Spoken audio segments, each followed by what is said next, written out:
My wife swore she was working late every night, but one unexpected call exposed the affair she thought I'd never discover, and changed our marriage forever. For 8 months, the pattern held steady.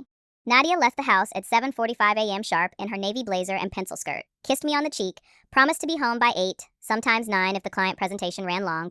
I believed her. Why wouldn't I? She was a senior marketing manager at Horizon Digital, a firm known for brutal deadlines and tighter budgets. We'd been married 12 years. The early passion had settled into something quieter, more reliable.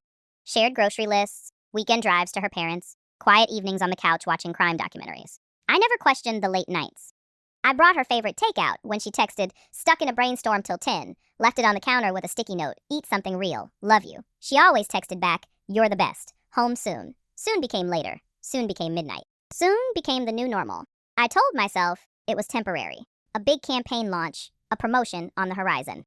She came home exhausted but smiling, hair slightly mussed, perfume mixed with the faint scent of someone else's cologne. I told myself it was the office air, crowded elevators, conference rooms full of people.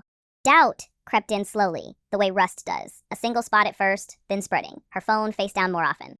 Notifications silenced. A new passcode, she said, was for work security. The way she flinched slightly when I reached for her in bed, not rejection exactly, just a hesitation that hadn't been there before. I ignored it. I loved her. Love, I thought. Trusts. Then came the Tuesday in late October. Rain hammered the windows all day. The city smelled of wet concrete and diesel. I was home alone. Our daughter, Amina, at her grandmother's for the night. I'd cooked biryani, Nadia's favorite, planning to surprise her when she walked in. At 11:17 p.m. my phone rang. Unknown number, Karachi prefix. I almost let it go to voicemail. Spam calls had been relentless lately, but something made me answer. Hello? A woman's voice, soft, hesitant, accented slightly with the cadence of someone raised in Lahore. Is this Bilal? Yes. Who's this? A pause. Breathing. Then. My name is Saima. I work with Nadia, at Horizon. My stomach dropped half an inch. Okay. I'm sorry to call so late. I thought you should know. She's not at the office tonight. She hasn't been for weeks. The kitchen light suddenly felt too bright. I gripped the counter edge. What are you saying? Another pause. She's with him. Right now. At the Marriott on Shara-e Faisal. Room 1408. I saw them go up together. I'm sorry, Bilal. I couldn't keep quiet anymore. The line went dead. I stood frozen. Phone still at my ear. Biryani cooling on the stove. Rain drumming harder against the glass. The clock on the microwave blinked 11:21. I stared at it until the numbers blurred. Then I grabbed my keys. No plan, no speech rehearsed. Just the address burned into my brain. Marriott? Shara-e Faisal. Room 1408. I drove through sheets of rain, wipers slashing back and forth, heart slamming against my ribs. Every red light felt like a personal insult. When I pulled into the hotel valet lane, the doorman opened my door before I'd even shifted into park. Sir, valet? I thrust the keys at him without answering, walked straight through the lobby, marble floors slick with tracked water, chandeliers throwing light like broken glass, and took the elevator to the 14th floor. Room 1408. The hallway smelled of carpet cleaner and expensive perfume. I stood outside the door for a long minute, listening. Muffled voices. Laughter, hers. Unmistakable. Then a man's low murmur. My hand rose, knuckles white, and knocked. 3 times. Hard. The laughter stopped. Footsteps. The door opened a crack. Nadia's face appeared. Eyes wide, lipstick smudged. Hair loose the way it only got when she thought no one was watching. Behind her, half in shadow, stood a man I recognized from her company holiday party 2 years ago. Same tailored suit, same easy smile. Only now the smile was gone. Nadia's mouth opened. No sound came out at first. Then, barely a whisper. Bilal? I didn't wait for the rest. I turned and walked away. Down the hallway, into the elevator, through the lobby, back into the rain. I drove home blind, tears mixing with rainwater on my face. The biryani still waiting on the stove, cold and untouched. When I walked through our front door, the house was silent except for the rain. I sat at the kitchen table, keys still in my hand, and waited for her to come home, because she would. She always did, and when she did, everything we'd built over 12 years would finally have to face the truth it had been avoiding for months. The call had exposed the affair she thought I'd never discover. Now, nothing could stay hidden. Not anymore. The drive home from the Marriott felt longer than the distance should allow. Rain lashed the windshield in angry sheets. The wipers struggled to keep up. Every traffic light turned red the moment I approached, as though the city itself was forcing me to sit still with what I'd just seen. Nadia's face in the doorway, shock, guilt, the quick flash of calculation behind her eyes, replayed on a loop. The man behind her. Same height, same build, same expensive watch I'd noticed at the holiday party when he'd shaken my hand and said, "Lucky man, Bilal. Nadia talks about you all the time." I hadn't smelled the lie then. I smelled it now. When I pulled into our driveway, the house looked exactly as I'd left it. Porch light on, curtains half drawn in the living room, Amina's bike leaning against the garage door. Inside, the biryani sat cold on the stove, rice grains hardened at the edges. I turned off the burner, left the pot where it was, and sat at the kitchen table in the dark. No lights, just the glow from the microwave clock, 12:04 a.m., then 12:05, then 12:06. I didn't move. At 12:42, the front door opened, soft click of the latch, careful footsteps in the hallway.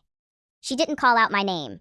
She knew I was home. My car was in the drive. She appeared in the kitchen doorway, coat still on, hair damp from the rain, makeup smudged under her eyes. She looked smaller than she had an hour ago.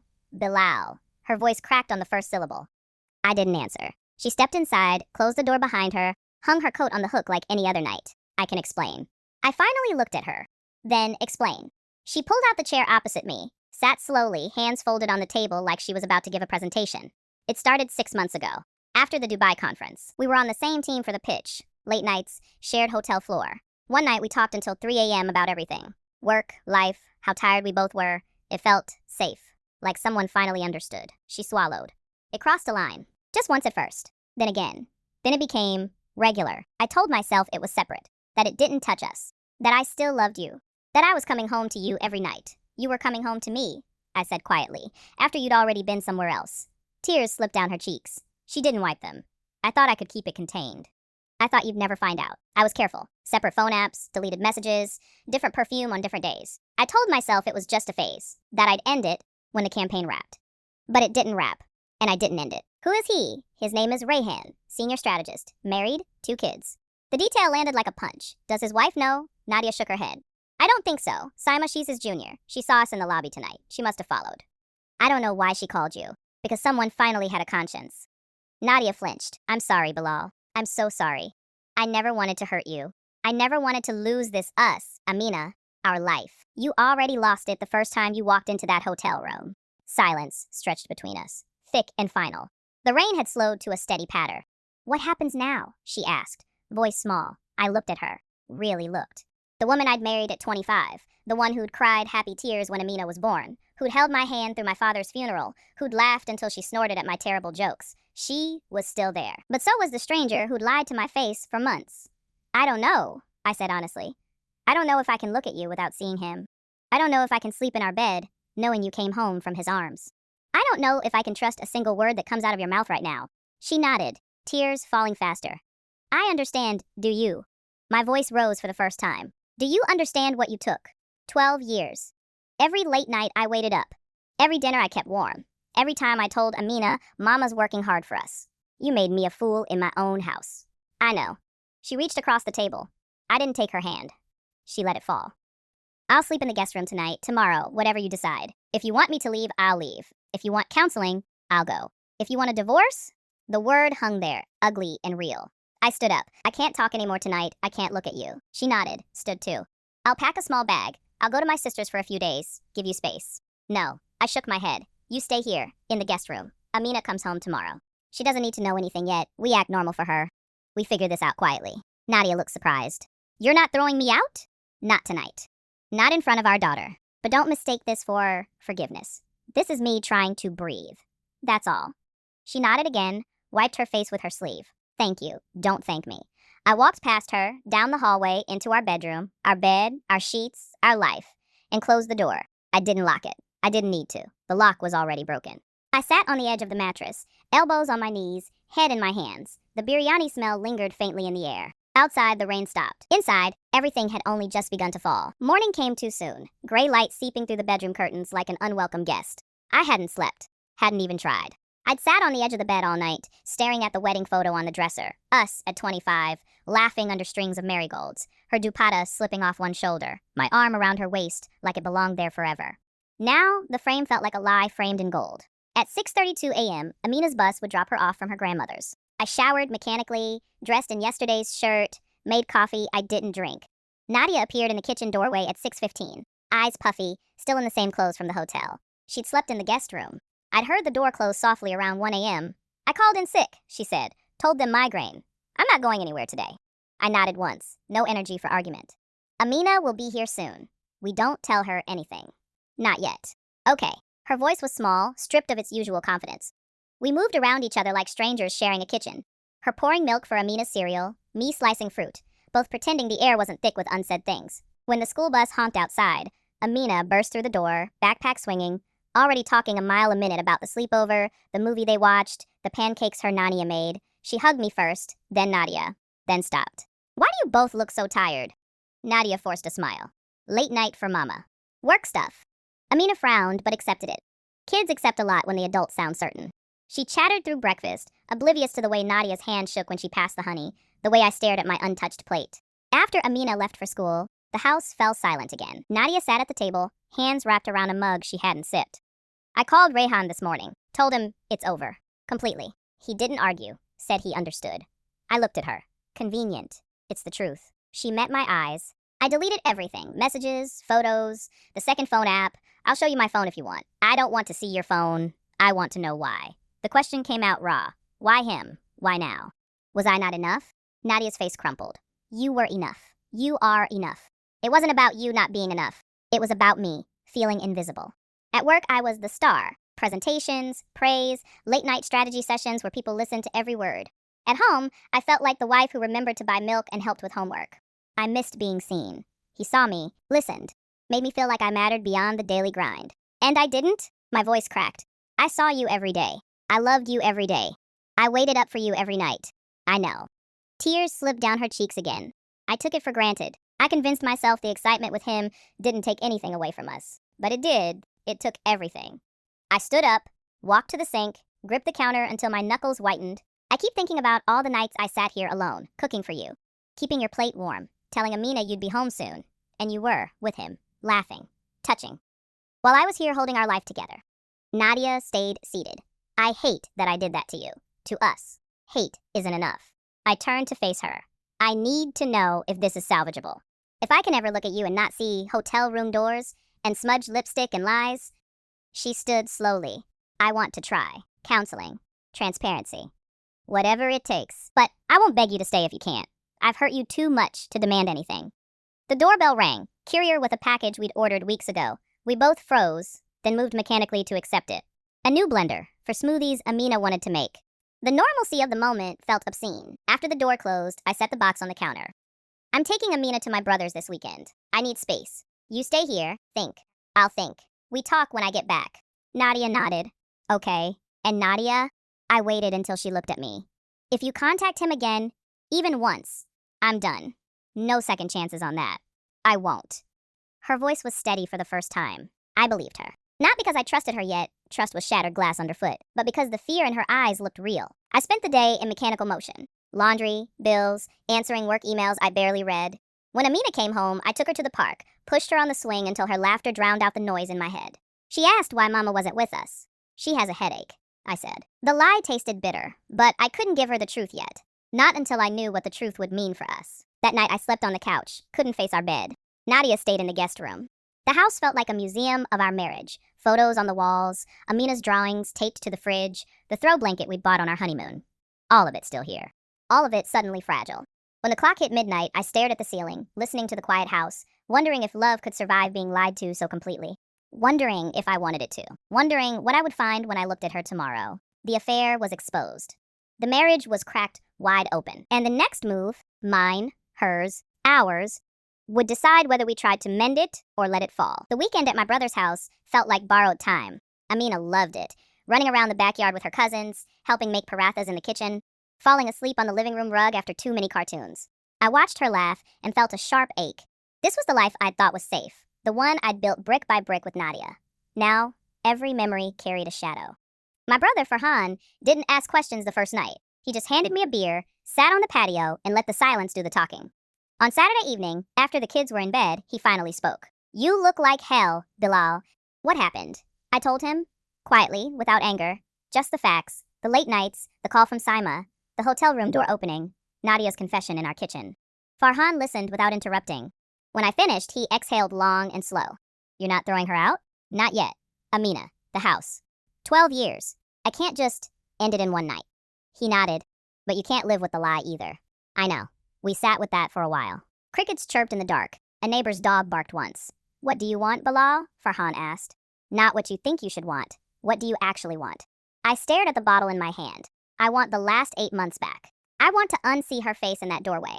I want to believe her when she says it's over. But mostly, I want to know if I can ever look at her again and feel safe. Not loved. Safe. Farhan leaned forward. Then that's your answer. You need time. Real time. Not a weekend, not a week. Time to see if the person who comes back is the one you married or someone else wearing her face. When I drove home Sunday evening, Amina slept in the back seat, cheek pressed against the window. Nadia's car was in the driveway, lights on in the living room. I carried Amina inside. She stirred only long enough to mumble, "Home," before drifting off again. Nadia met me in the hallway, eyes red but dry. She took Amina from my arms without a word, carried her upstairs, tucked her in. When she came back down, I was in the kitchen, making tea I didn't want. "How was the weekend?" she asked softly. "Good for her. She missed her cousins." Nadia nodded. "I missed her too." Silence again. Then, "I went to see a counselor today. Alone. First session. She said I need to own the damage without expecting quick forgiveness. That rebuilding trust takes longer than breaking it." I poured tea into 2 mugs, set one in front of her. What else did she say? That affairs don't happen in happy marriages. That something was already broken. And that I have to figure out what I was running from before I can fix what I broke. She wrapped her hands around the mug. I told her I was running from feeling ordinary. From being the wife and mother instead of the woman who used to turn heads in boardrooms. I told her I resented how invisible I felt at home sometimes. "Even though you never made me feel that way. That was on me." I sat across from her. "And now?" "Now I'm trying to see myself clearly, without excuses, without him." She looked up. I blocked him everywhere, changed my number, told HR I need to be moved to a different team. They're processing it. I'll probably take a pay cut or lose the corner office, but I don't care. I can't work near him. The detail surprised me. "You did that today?" "Yes. I can show you the email chain if you want." I shook my head. "I believe you. It wasn't full trust, not yet, but it was the absence of immediate doubt, progress measured in millimeters." "What about us?" she asked. "I'm not ready to sleep in our bed," I said. "Not yet. I'll stay on the couch for now, or the guest room when you're not using it. We keep things normal for Amina, dinners together, school runs, weekend plans. But we talk every night. No secrets, no phones face down. If you need to go somewhere after work, you tell me where. I may check, I may not. But the rule stands." Nadia nodded. "I accept that. And counseling. Both of us. Separate first, then together when I'm ready." "Okay." She hesitated. "Can I ask one thing?" "What?" "Will you tell me when you start to feel something again? Even if it's small? Even if it's just not hating me?" I looked at her, really looked. The woman who'd lied to me for months. The woman who'd just spent the weekend alone in our house, facing what she'd done. The woman who was still here, asking to stay. "I'll tell you," I said, "when it happens. If it happens." She exhaled, shoulders dropping. "Thank you." I stood. "I'm going to bed." Couch. She didn't argue. "Good night, Bilal. Good night." Upstairs, Amina slept soundly, small hand curled around her stuffed rabbit. I kissed her forehead, lingered in the doorway, then went back down. The couch was narrow, uncomfortable. I didn't care. I lay there in the dark, listening to the house settle. Nadia moving upstairs, water running, lights clicking off. No hotel doors, no muffled laughter, just the quiet rhythm of a marriage trying to remember how to breathe. I didn't sleep much. But for the first time since the call, the ache in my chest felt less like a wound and more like a bruise.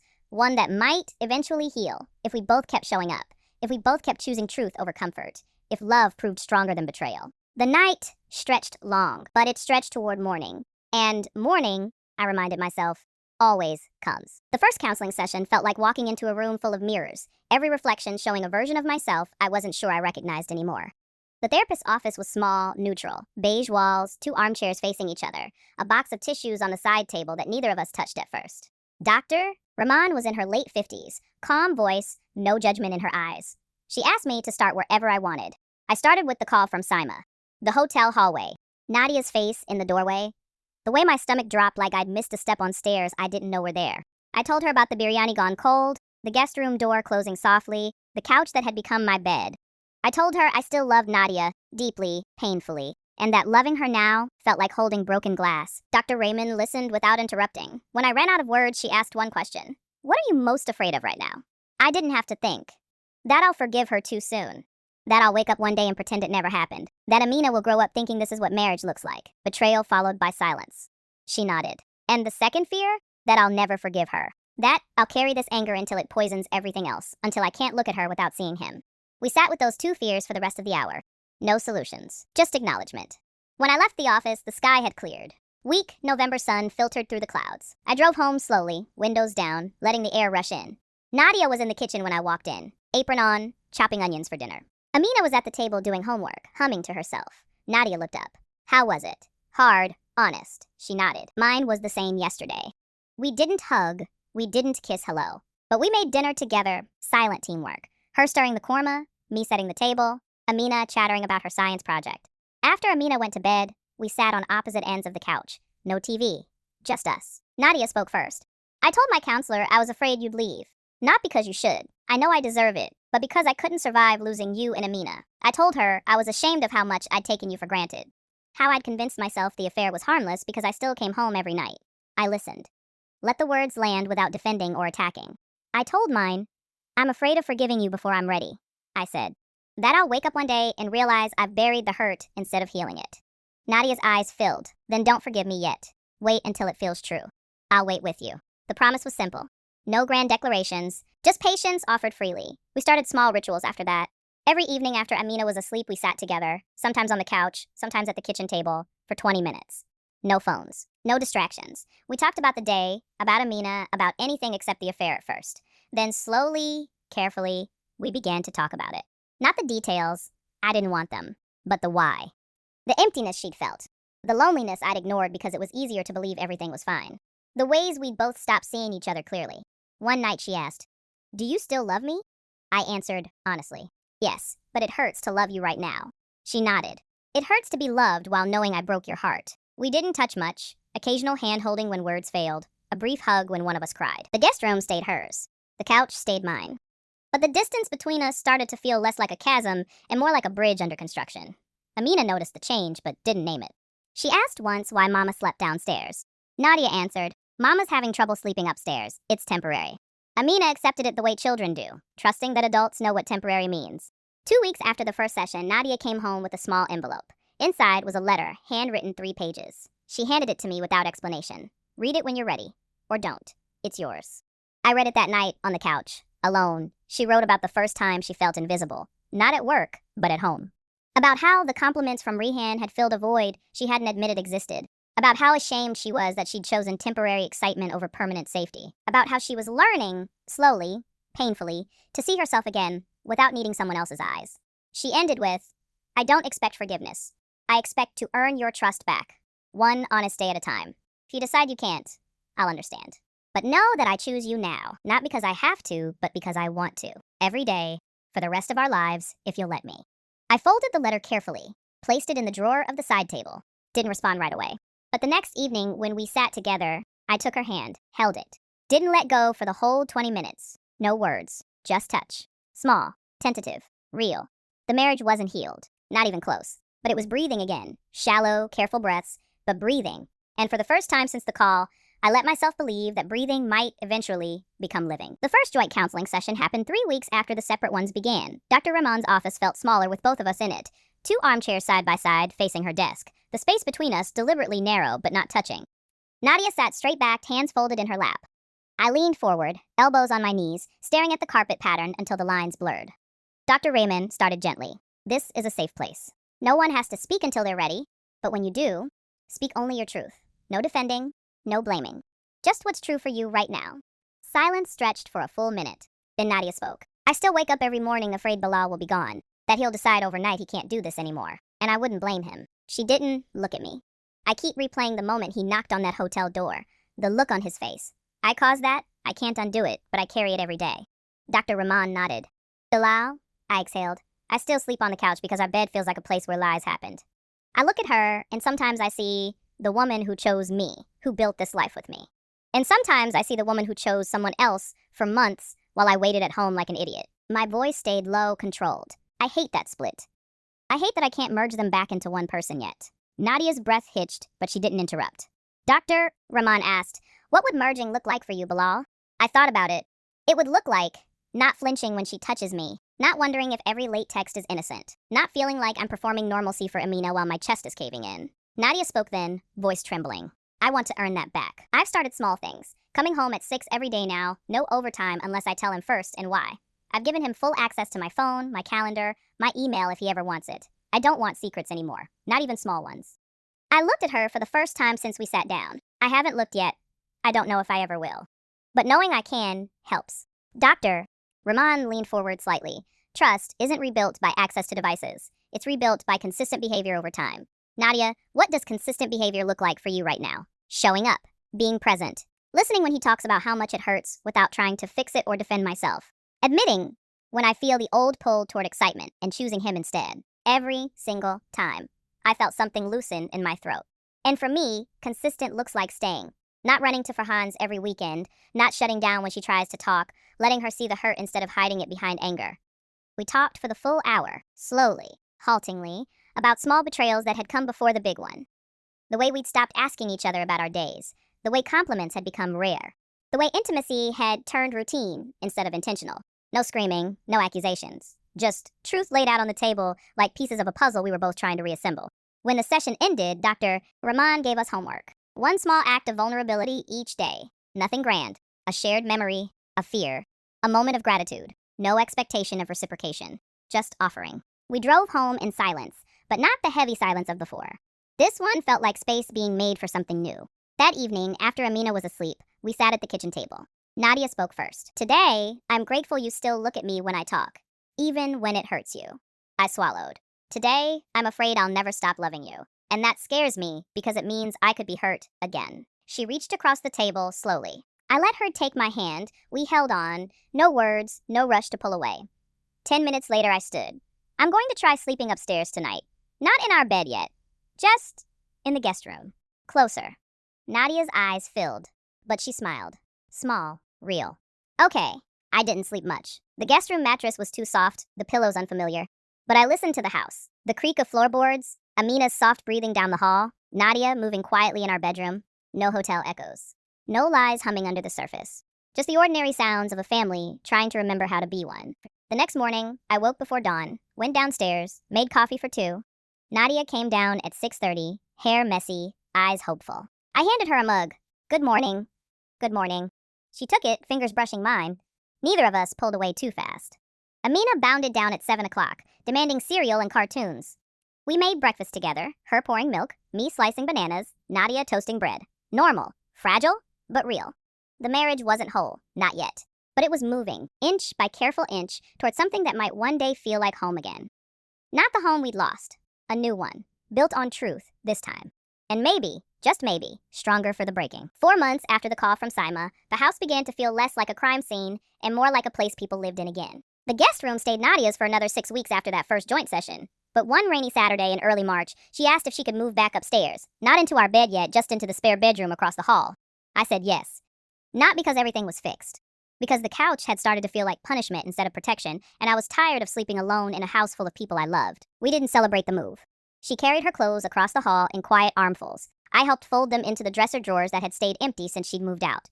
Amina watched from the doorway, confused but happy. Mama's room is closer now, she said. Nadia smiled. Much closer. The small acts of vulnerability Dr. Riemann assigned became habit. Some days it was as simple as Nadia saying, I felt lonely at lunch today, and almost texted him out of reflex. I didn't. I called you instead. I'd listen, nod, say thank you for telling me. Other days, I'd admit, I still check your location sometimes when you're late. Not because I don't trust you, because I'm afraid of being blindsided again. She never got defensive. She'd just say, I understand. Keep checking until you don't need to anymore. We started touching again. Not the automatic affection of before, but deliberate, careful contact. A hand on the small of her back when we passed in the kitchen.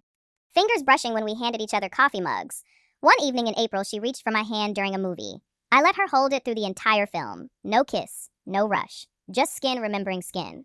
Amina noticed the changes in small ways. You guys are being nice to each other again, she said one night over dinner. Nadia and I exchanged a look, surprised, then amused. We're trying, Nadia answered. Amina nodded solemnly. Good. I like it better this way.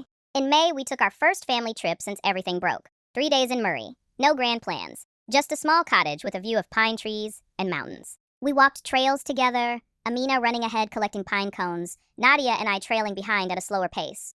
One afternoon, while Amina napped, we sat on the wooden bench outside. Nadia spoke quietly. I don't miss him. Not anymore. I miss who I thought I was with him. Exciting, desired, important. But that version of me was a lie too. The real me is here. Messy. Sorry. Trying. I looked at the mist rolling over the hills. I don't miss the version of me that waited up every night pretending everything was fine. That version was tired, angry, lonely. She turned to me. Do you still love me? The question had come up before, always careful. This time I didn't hesitate. Yes, more than before maybe.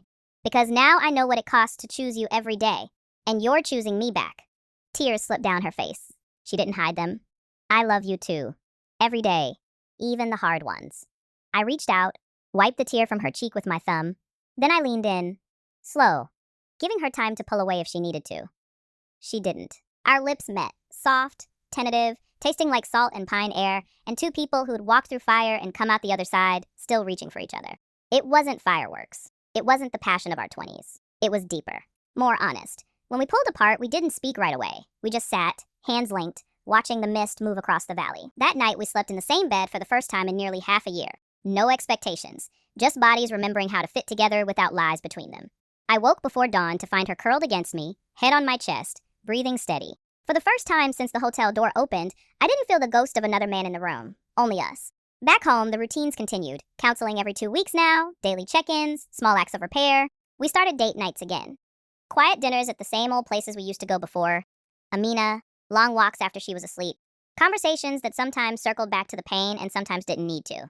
In July, Nadia got a new job offer. Same field, better hours, no overlap with Rayhan's team. She showed me the email before she accepted. I want to be home more. For Amina. For us. I read it twice, handed it back. Take it, she did. The first week she came home at 6 every day. We cooked together, helped Amina with homework, sat on the couch afterward, sometimes talking, sometimes just being. One night in August, after Amina was asleep, Nadia turned to me on the couch. Can we try more? The question hung gentle between us. I understood what she meant. I'd been wondering the same thing. Yes, I said. We moved upstairs slowly, like people learning to walk again after a long illness. In our bedroom, our bed, we undressed each other with care. No rush, no performance. Just rediscovery. When we came together, it wasn't perfect. It was honest, tears mixed with laughter, apologies whispered against skin, gratitude said in every careful touch.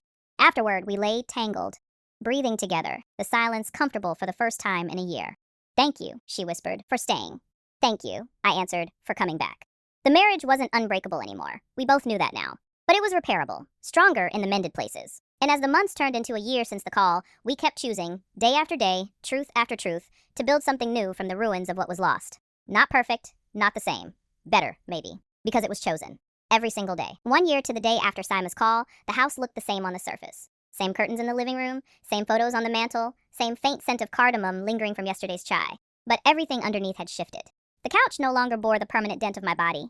I hadn't slept on it in months. The guest room across the hall was empty again, Nadia's clothes back in our shared closet, her perfume bottle on the dresser where it used to be. We had moved slowly, first sharing the bed again, then sharing touches without hesitation, then sharing laughter that didn't feel forced. Not every day was easy. Some mornings I still woke with the ghost of doubt sitting on my chest. Some evenings, Nadia still reached for my hand a little too quickly, as though afraid I might pull away. But we talked through it. Every time. No more silences that lasted longer than a night. Amina was 13 now. Old enough to sense the change without needing the full story. She never asked why Mama and Baba had slept in different rooms for so long. She just started hugging us both tighter, sitting between us on the couch during movie nights, grinning when we kissed hello in the morning, like it was the most normal thing in the world. One evening, in late October, exactly a year after the rain-soaked night, I drove to the Marriott. We sat on the balcony after Amina went to bed. The city lights glittered below us. A cool breeze carried the distant sound of traffic and azan from the nearby mosque. Nadia leaned against the railing, mug of chamomile tea in her hands. It's been a year, she said quietly. I nodded. Feels longer. And shorter. She turned to face me. Do you regret staying? The question was soft, no defensiveness behind it. Just honest curiosity. I thought about it. Really thought. Remembered the hotel hallway, the cold biryani, the endless nights on the couch, the first tentative handhold, the slow return of laughter, the way her eyes still filled when she apologized even now. No, I said. I don't regret staying. I regret the months I spent not knowing who I was married to. But staying? No. Because the woman who came back, the one who chose truth every day after that, is someone I love more than the one I thought I knew before. Tears slipped down her cheeks. She didn't hide them. I still hate what I did to you, to us. I know. I stepped closer, took the mug from her hands, set it on the small table. Then I pulled her into my arms. She fit there the way she always had. Warm, familiar, home. But I don't hate you, I whispered into her hair. Not anymore. I forgave you months ago. The hard part was forgiving myself for almost letting the hurt win. She pulled back just enough to look at me. You never almost left. I thought about it. Every day for the first 3 months. But every time I pictured walking out that door, I pictured Amina's face. And yours. and I couldn't do it. She smiled through tears. I would have deserved it. Maybe. But I didn't want to live in a world where you weren't in it. Not after 12 years. Not after everything. We stood like that a long time, wrapped around each other, the city humming below us. Later, we went inside, turned off the lights, climbed the stairs together. In our bedroom, we undressed slowly. No rush, no performance. Just two people who had walked through fire and come out choosing each other again. When we came together, it was quiet, deep, honest. Afterward, we lay tangled, breathing in sync, the silence comfortable and full. Happy anniversary, she whispered against my chest. I kissed her forehead. Happy anniversary. The next morning, Amina bounded into the kitchen while we made breakfast. Pancakes for her, eggs for us. She stopped in the doorway, looked from me to Nadia, and back again. You guys are smiling a lot lately. Nadia laughed. We are. Amina grinned. Good. Keep doing that. She grabbed a pancake, folded it like a taco, and ran off to get ready for school. Nadia and I watched her go, then looked at each other. No words needed. We had survived the worst thing two people can do to each other. Not unscathed, not unchanged. But together. The marriage wasn't perfect. It never would be. We carried scars now, visible in the way I sometimes checked her location out of old habit, in the way she still apologized when she came home 5 minutes late. But the scars had healed over, stronger in the broken places. We had learned to choose truth over comfort, honesty over convenience, each other over everything else. And that choice, made every day, quietly, deliberately, had rebuilt something deeper than what we'd lost. As I watched Nadia pour coffee into my favorite mug, as she handed it to me with a small, real smile, I knew the affair had ended our first marriage. But it had also given birth to a second one forged in fire, tempered by time, held together by the daily decision to stay. And that, I realized, was forever enough.